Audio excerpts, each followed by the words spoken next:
Chapter 21. Mr. and Mrs. Twit go off to buy guns. The next morning when Mr. Twit came out with his huge basket, not a single bird was sitting on either the monkey cage or the big dead tree. They were all perched happily on the roof of Mr. Twit's house. The roly-poly bird was up there as well, and the monkeys were in the cage, and the whole lot of them were hooting with laughter at Mr. Twit. "I'll wipe that silly laugh off your beaks," Mr. Twit screamed at the birds. "I'll get you next time, you filthy feathery frumps. I'll wring your necks, the whole lot of you, and have you bubbling in the pot for bird pie before this day is out." "How are you going to do that?" asked Mrs. Twit, who had come outside to see what all the noise was about. "I won't have you smearing sticky glue all over the roof of our house." Mr. Twit got very excited. "I've got a great idea," he cried. He didn't bother to keep his voice down because he didn't think the monkeys could understand. "We'll both go into town right away and we'll buy a gun each," he shouted. "How's that?" "Brilliant!" cried Mrs. Twit, grinning and showing her long yellow teeth. "We'll buy those big shotguns that spray out 50 bullets or more with each bang." "Exactly," said Mr. Twit.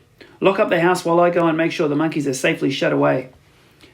Mr. Twit went over to the monkey cage. "Attention!" he barked in his fearsome monkey trainer's voice. "Upside down, all of you, and jump to it. One on top of the other. Quick! Get on with it, or you'll feel Mrs. Twit stick across your backsides." Obediently, the poor monkeys stood on their hands and clambered one on top of the other, with Mugglewump at the bottom and the smallest child at the very top. "Now, stay there till we come back," Mr. Twit ordered. "Don't you dare move, and don't overbalance. When we return in 2 or 3 hours' time, I shall expect to find you all in exactly the same position as you are now. You understand?" With that, Mr. Twit marched away. Mrs. Twit went with him, and the monkeys were left alone with the birds. Chapter 22. Mugglewump has an idea. As soon as Mr. and Mrs. Twit had disappeared down the road, the monkeys all flipped back on their feet the right way up. "Quick, get the key," Mugglewump called out to the roly-poly bird who was sitting on the roof of the house. "What key?" shouted the roly-poly bird. "The key to the door of our cage," cried Mugglewump. "It's hanging on a nail in the workshed. That's where he always puts it." The roly-poly bird flew down and came back with the key in his beak. Mugglewump reached a hand through the bars of the cage and took the key. He put it in the lock and turned it. The door opened. All 4 monkeys leapt out together. "We are free!" cried the 2 little ones. "Where shall we go, Dad? Where shall we hide?" "Don't get excited," said Mugglewump. "Calm down, everybody. Before we escape from this beastly place, we have one very important thing to do." "What?" they asked him. "We're going to turn those terrible twits upside down." "We're going to do what?" they cried. "You must be joking, Dad." "I'm not joking," Mugglewump said. "We're going to turn both Mr. and Mrs. Twit upside down with their legs in the air." "Don't be ridiculous," the roly-poly bird said. "How can we possibly turn those 2 maggoty old monsters upside down?" We can, cried Mugglewump. "We are going to make them stand on their heads for hours and hours, perhaps forever. Let them see what it feels like for a change." "How?" said the roly-poly bird. "Just tell me how." Mugglewump laid his head on one side, and a tiny twinkling little smile touched the corners of his mouth. "Now and again," he said, "but not very often, I have a brilliant idea. This is one of them. Follow me, my friends, follow me." He scampered off towards the house, and the 3 other monkeys and the roly-poly bird went after him. "Buckets and paintbrushes," cried Mugglewump. "That's what we want next. There's plenty in the workshed. Hurry up, everyone, get a bucket and a paintbrush."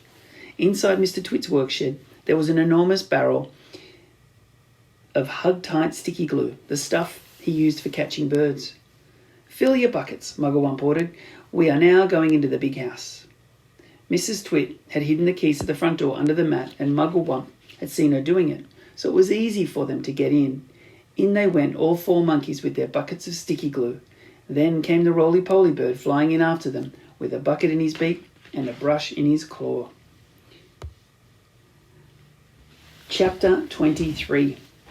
The Great Glue Painting Begins. "This is the living room," announced Mugglewump. the grand and glorious living room where those two fearful frumptious freaks eat bird pie every week for supper. Please don't mention bird pie again, said the roly-poly bird. It gives me the shudders. We mustn't waste time, cried Mugglebump. Hurry up, hurry up. Now the first thing is, I want everyone to paint sticky glue all over the ceiling. Cover it. Smear it in every corner. Over the ceiling? Why the ceiling? Never mind why, shouted Mugglebump. Just do as you're told and don't argue. But how do we get up there? They asked. We can't reach. Monkeys can reach anywhere, shouted Mugglebump. He was in a frenzy of excitement now, waving his paintbrush and his bucket and leaping around all over the room. Come on, come on. Jump on the table, stand on the chairs. Hop on each other's shoulders. Roly-poly can do it flying. Don't stand there gaping. We have to hurry. Don't you understand? Those terrible twits will be back any moment, and this time they'll have guns. Get on with it, for heaven's sake, get on with it. And so the great glue painting of the ceiling began. All the other birds who had been sitting on the roof flew in to help, carrying paintbrushes in their claws and beaks. There were buzzards, magpies, rooks, ravens, and many more. Everyone was splashing away like mad, and with so many helpers, the job was soon finished.